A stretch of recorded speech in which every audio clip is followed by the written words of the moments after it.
कि होई भोजपुरिया डरिला खाली पाप से आ साच खाती लड़ जाई केहू के बाप से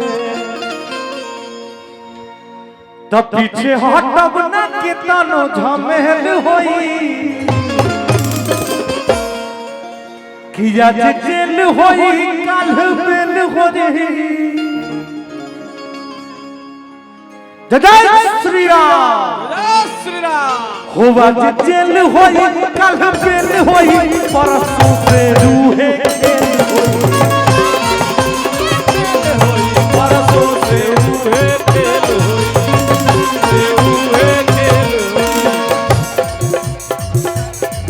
आज जेल होई कल बेल होई परसों से रूहे जेल होई कल बेल होई। जैसे स्केल की बात है तो आप गाइए ना जो आपकी स्केल है। सी लगा दो भाई, ये तो और अच्छा है। ऊपर नहीं ना हो सी कि आज जेल होई कल बेल होई परसों से रूहे खेल होई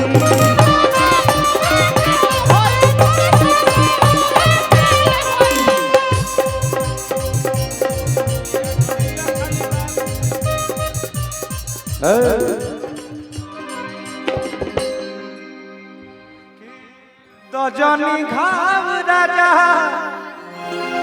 सब दिन के ताव तहरा आज जाना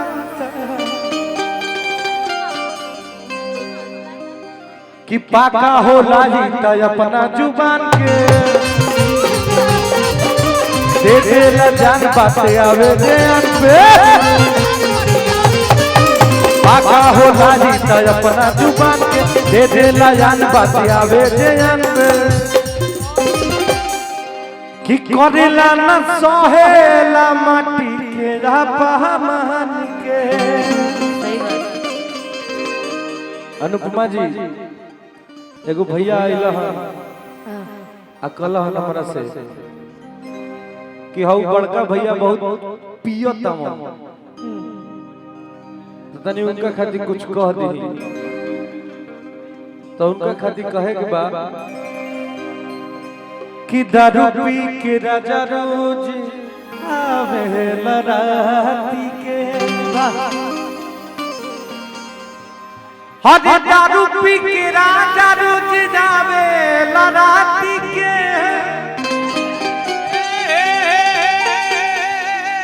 हरे पटिया हिलावे रोज तू तखाती अरे मन करे मर जाई खाई के मऊरवा आ हाथ गोड़ रोज परी मारा बाती के कलिया कि कम कर न दे राजा कम कर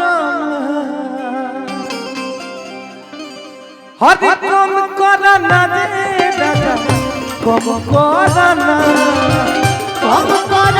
ये राजा कम करना तूता यत्ता भिसकिया रो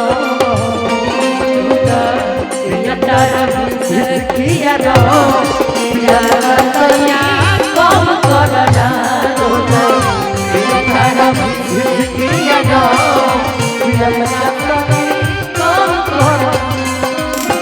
कम करना ये राजा कम करना कम करना यत्ता भिसकिया रो भिसकिया रो पिया का तनी कम करना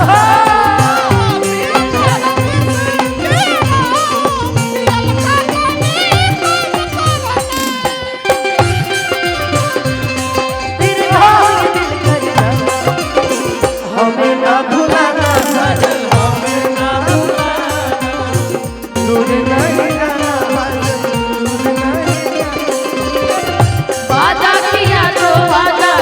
के निभाना, हमें ना भुलाना साजन, हमें ना भुलाना, हमें ना भुलाना साजन, भूल नहीं जाना। पिया लगा गाना कम करना,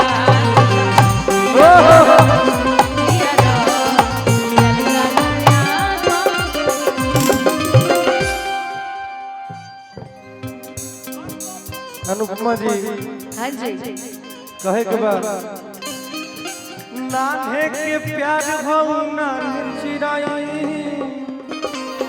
ये सबसे अच्छा गाना है। अरे हो गइलू अब तू से चिराई, आ नहीं मिलबू तो दे दे बुझान चिराई।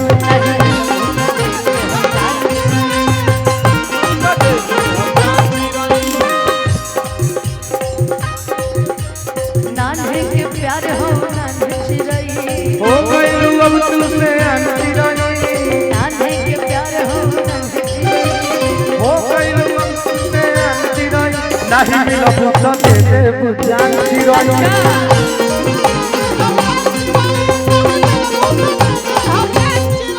अरे हाय रे उठलानी, हाय रे बदला, हाय रे ठठानी, हाय रे गजरा, जान मारे तोहरो घाघराए,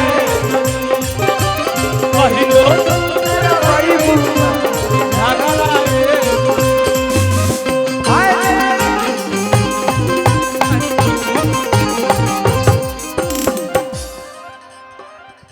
अब मैं कैसे आऊँ? इतने लोग बीच में आ गए तो मैं किनारे आ गई। कि दित बाड़ू बोलावा तू ताला फड़ा के। बहुत सारी शुभकामनाएं आपको। बहुत बहुत बधाई। और माई विंध्यवासिनी से हमनी के सबसे पहले रुआ के जाइला के बाद शुभकामना देनी है मंच के माध्यम से। रुआ व्यस्त लोग में से सुनने ना हो खब रुआ के एक बार फिर से बहुत बहुत शुभकामना। माई विंध्यवासिनी से यही प्रार्थना है कि आप हमेशा खुश रहिए, दुनिया की सारी खुशी आपको। एक बार जोरदार ताली बजना चाहिए भैया। और ज्ञान देव जी यहाँ पे हैं, इनके लिए दोनों हाथ उठना चाहिए और सब लोग साथ में बोलेगा ओम नमः पार्वती पतये हर हर महादेव शंभू। वाह ठीक ठीक। हाँ दुल्हा खातिर एक गाना होना चाहिए। हाँ आइए आइए कोड दीजिएगा भाई। कि आज मिथिला नगरिया निहाल सखिया, आज मिथिला नगरिया निहाल सखिया, चारों दुल्हा में बड़का कमाल सखिया, चारों दुल्हा में बड़का कमाल सखिया, आज मिथिला नगरिया निहाल सखिया, आज मिथिला नगरिया निहाल सखिया, चारों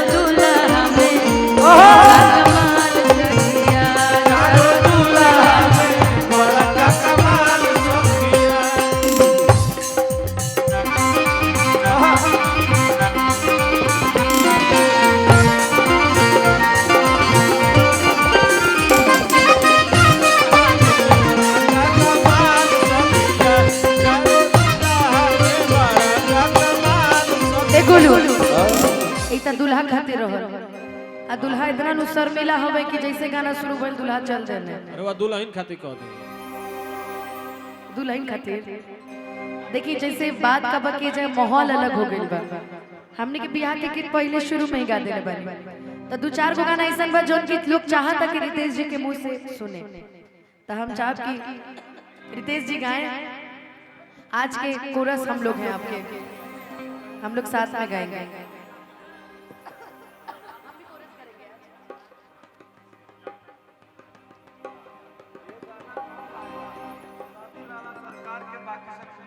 आप बताओ।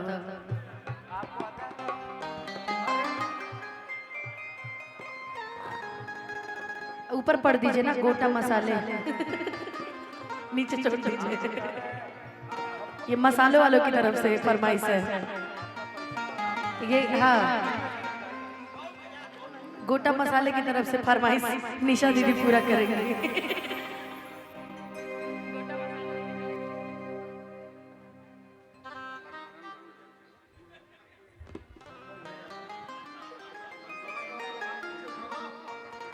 भैया मेरी आवाज पीछे उठाइए ना,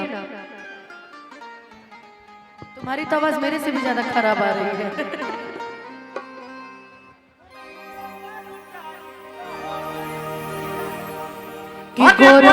कि गोरखपुर गया छपरा में, कि गईनी गाजीपुर गोडा लखनऊ में, अरे कवनो सवाद नहीं मिला। तजाने बनता लुटाई तो हो जाई बुढ़ीला, अब परखंड होया जिला भूमिहार से परखंड होया जिला भूमिहार से गोरखपुर गया छपरा में, गईनी गाजीपुर गोडा लखनऊ में, हरी को बहु सवाद नहीं मिला, कवनो सवाद नहीं मिला। तजाने बनता लुटाई तो हो जाई बुढ़ीला, अब परखंड होया जिला भूमिहार से परखंड होया जिला भूमिहार से ना ये दादा हम ना जाई राती में, गोली चलेला भूमिहार के बाराती में। दादा हम ना जाई राती में, गोली चलेला भूमिहार के बाराती में। और कंड होया जिला भूमिहार से ही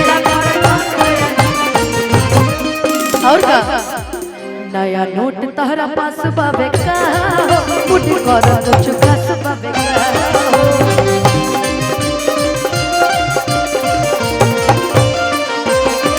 अरे निमन समन के निहारा तारा तू, नहीं हो तो बड़ा दस बाबे का।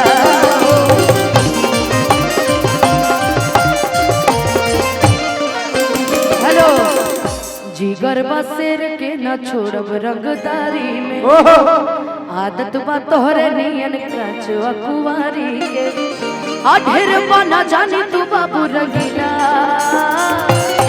हेलो की लिखल इतिहास में ई सब सिलसिला, अपराखंड होया जिला भूमिहार से, अपराखंड होया जिला भूमिहार से, अपराखंड होया जिला भूमिहार से, अपराखंड होया जिला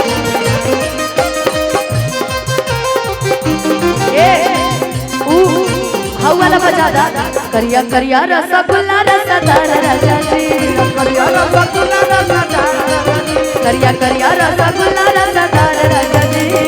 हे रितेश जी अहाँ के मर्दे चाहिए भूमिहार राजा जी,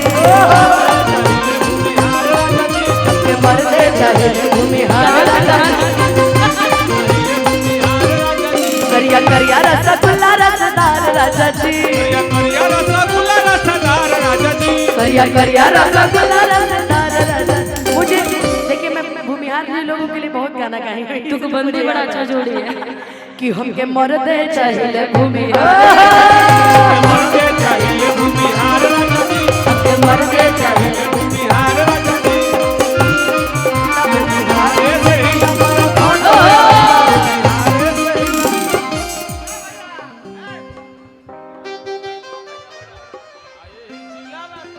का हो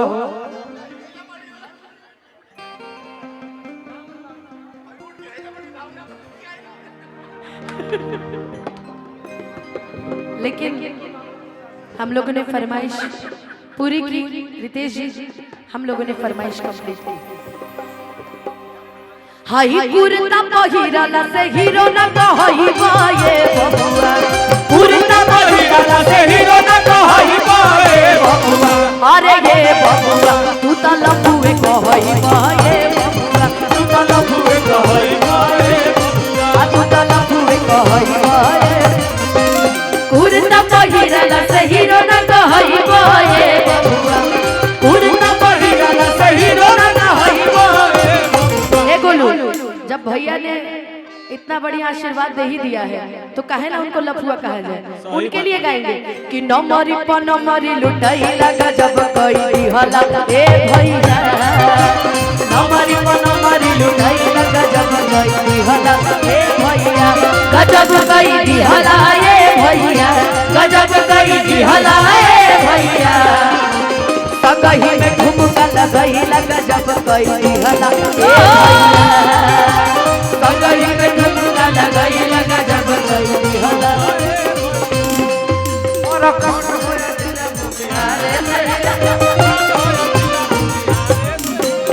आने दो बाबन को शासन में,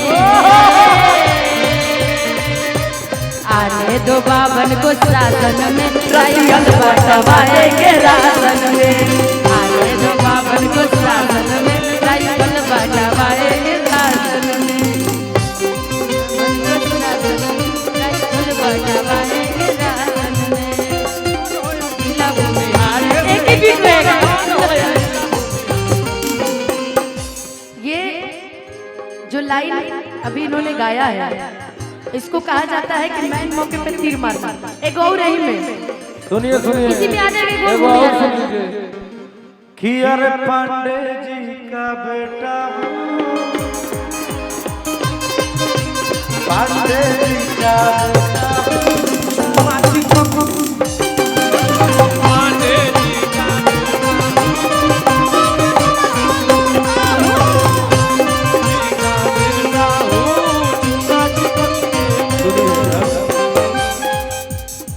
कि दित बाड़ू बोलावा तू ताला फड़ा के आ गोरी हो गईलू शौकीन छोट का बड़ा के,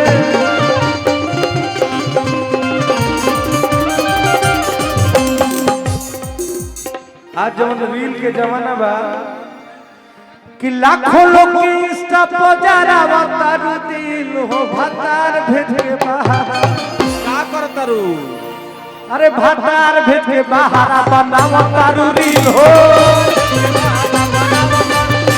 भतार भेज के बाहर बनावा तारू रील हो, देख बाड़ू बोलावा तू ताला फड़ा के हो, देख बाड़ू बोलावा तू ताला फड़ा के भौजी हो गईलू शौकीन छोट का पड़ा के, लाखों के इंस्टा पर जरावा तारू दिल हो भतार भेज के बाहर, भतार भेज के बाहर भतार भेज के बाहर बनावा तारू दिल हो, भतार भेज के बाहर आइए हुआ बा नंबर मांगता नंबर ताकता, लम्बुआ बा नंबर मांगता कि बेरी बेरी नंबर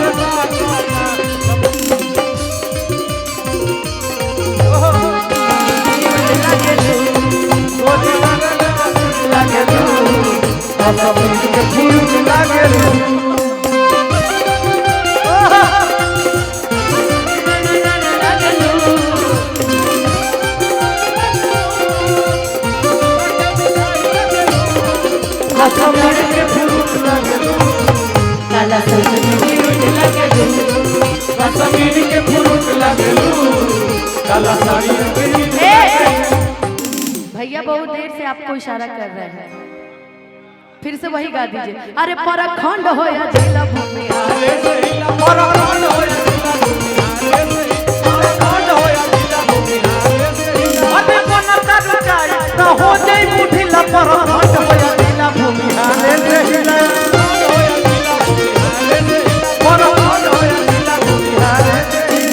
एगो गाना के हमार फरमाइश बा, तोहरे के दूल्हा बनवाती मजनुआ, तोहरे के दूल्हा बनवाती मजनुआ हो, जतिया जे रहिता भूमि हारा रे सोना, जतिया जे रहिता भूमि हारा रे सोना, भैया से सोना हम लगे अपनाई हो, भैया से सोनी के तिलक चढ़ावाई हो, जतिया जे रहिता भूमि हारा रे सोना, जतिया जे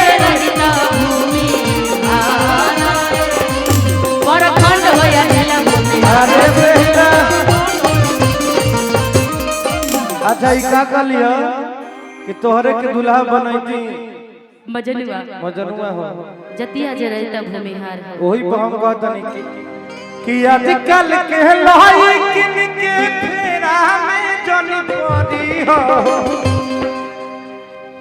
ये असली है।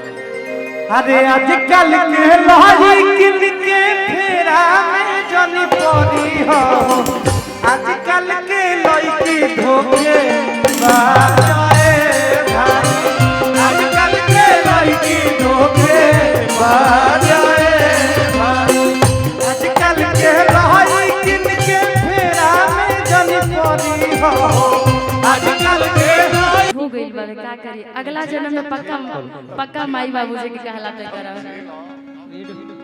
थोड़ा इसका लेवल खोलिए 5 मिनट। अच्छा 5 नंबर बोलिए। आप पैसे क्या रहे हैं ना हमको वही लगा दे दीजिए। हेलो हेलो अब 5 नंबर है सबसे बड़ी बात है ना।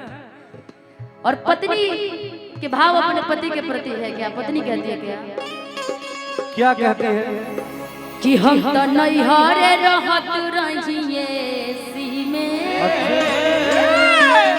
ए जी हाँ जी देखिए ना कितना पसीना हो रहा है पूरे गर्मी से। देखिए तो पूरा कपड़ा भीग गया है पूरा मेकअप ढह जाएगा।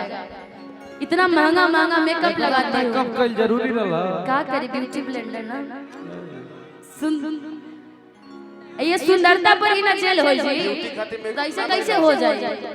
हाँ हाँ तो नैहर रहत रहू एसी में तब फिर मेकअप खातिर ब्यूटी खातिर मेकअप ना भइला ऊपर खाबर जन भइल ओकरा के भरे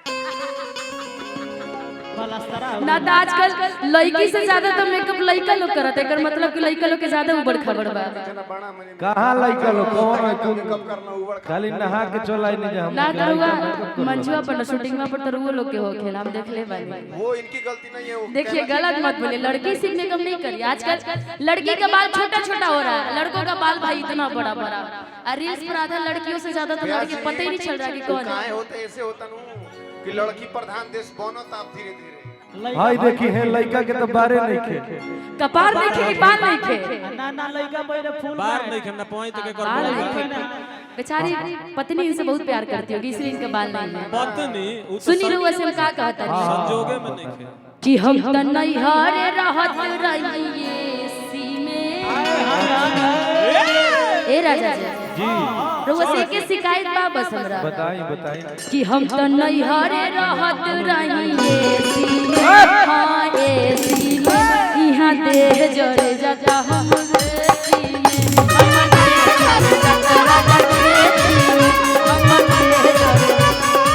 हम त नैहरे रहत रहिए सी में। हम त नैहरे रहत रहिए सी में। हां हां ए सी में सुनिए बोलिए कि हमर देह जरा जाता इहां के हमर देह जरा जाता इहां के। अब हमारो बतिया सुन ला सुनाई सुनाई कि मजा मिली ना एसिया कूलरिया अच्छा बुझाई एसिया कूलर में मजा ना सबसे मजा तो एसी कूलर में ही होता है ना जी। सुनिए जो कूलर के पास बैठे उनके कूलर की कसम कूलर बंद करवा देंगे। बात लेट मी कंप्लीट माय वर्ड कि मजा मिली ना एसिया कूलरिया में अच्छा तब कूलरिया में भैया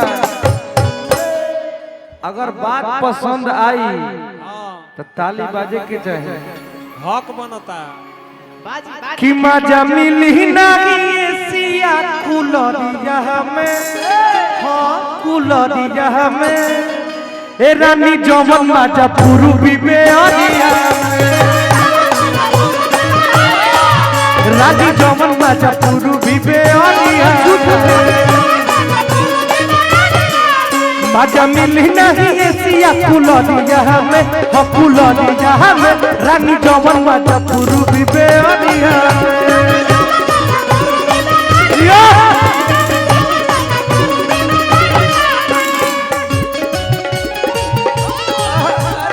प्यार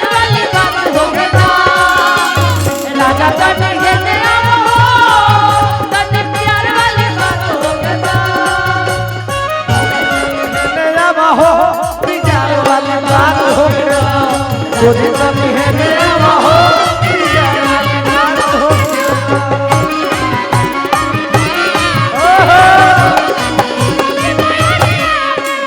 नहीं हल में जारा में पियत रही खालू के हीटर। अच्छा अच्छा जाड़ा में हीटर चालू करके सुतत रही सुना लोग था जारा में सुतत रही चालू के हीटर। अच्छा चालू के हीटर। गर्मी में गर्मी में पियत रही ठंडा दूध लीटर।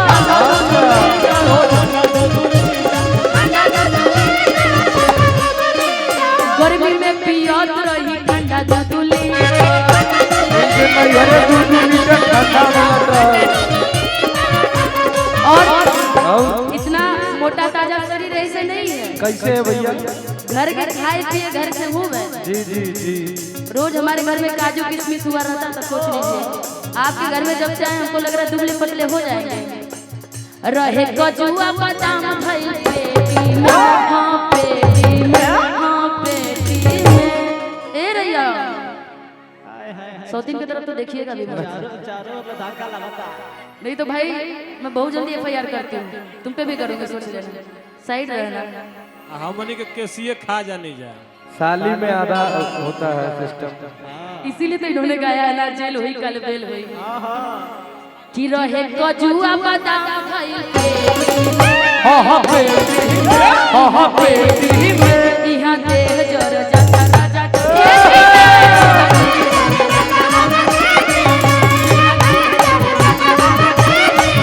मजा मिली नहीं एसिया कुलरिया में हाँ कुलरिया में जौन मजा मिली कुरुगी बेरिया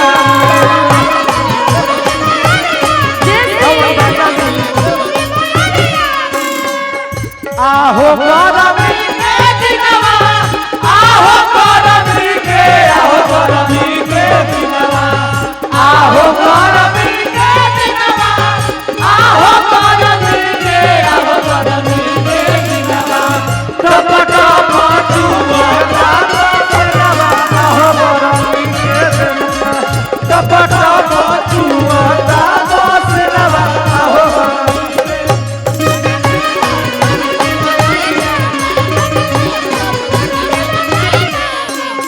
अभी कहलिए भैया का कि नैहर में काजू किशमिश खात रहली एगो कूलर यहाँ भी लगा देते आप। हम चाहेंगे कि अनुपमा जी आप में ऊपर आ जाइए मंचों पे क्योंकि कार्यक्रम अपने पड़ाव पर है। हाँ हाँ हाँ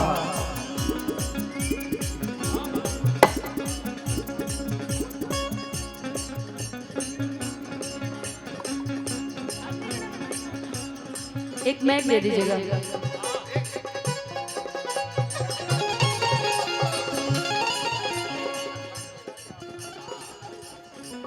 नहीं जिम्मेदारी सबका है। अरे आपका तो सबका है हम लोग परिवार में आए हैं। हेलो हेलो इसको और बना दीजिए। हेलो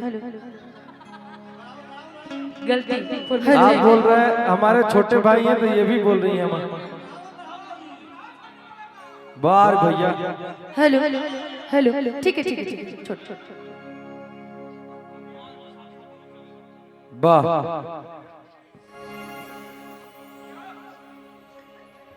गाइए आपकी जो फरमाइश थी कि आज जेल हुई कल है बेल हुई लगवा लीजिए ना इनका स्केल लगा दीजिए।